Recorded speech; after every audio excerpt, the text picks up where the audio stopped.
मंत्री माणिकराव कोकाटे यांचे बंधू भारत कोकाटे आज भाजपमध्ये प्रवेश करणार आहेत। उद्धव ठाकरे यांच्या शिवसेनेतून भारत कोकाटे भाजपमध्ये प्रवेश करणार आहेत, त्यामुळे उद्धव ठाकरे यांच्या पक्षाला एक मोठा धक्का मानावा लागणार आहे।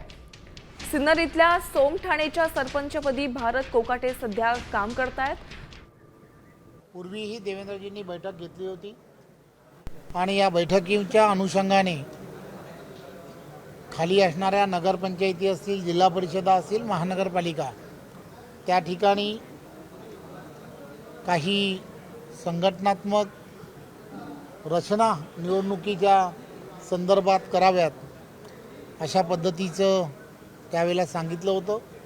त्यामुळे त्या सगळ्या गोष्टी पुन्हा एकदा त्याचा फॉलोअप घ्यावा या दृष्टिकोनातून आजची ही बैठक ही आज आम्ही घेतली। उत्तर महाराष्ट्रातील सर्व जिल्हे जे आहेत त्या जिल्ह्याचे प्रमुख पदाधिकारी त्यांनी त्या आढावा बैठकीला त्या सर्व गोष्टीचं निवेदन केलं आणि येणाऱ्या काळामध्ये त्या सर्वांना दिवाळीच्या सुद्धा प्रत्यक्षात येऊन शुभेच्छा द्याव्या त्या दृष्टिकोनातून आज इथे आलो। चव्हाण साहेब, खरं तर आपली बैठक झाली, यापूर्वी शिंदेंच्या शिवसेनेची बैठक झाली, अजित पवारांची राष्ट्रवादी देखील बैठक घेतली आणि सगळेच लोक जे आहे ते 100+चा नारा देतात। त्यामध्ये नाशिक असेल। आता isakal.com आहे देशातील नंबर 1 ची मराठी न्यूज वेबसाईट। प्रत्येक अपडेटसाठी isakal.com ला नक्की भेट द्या।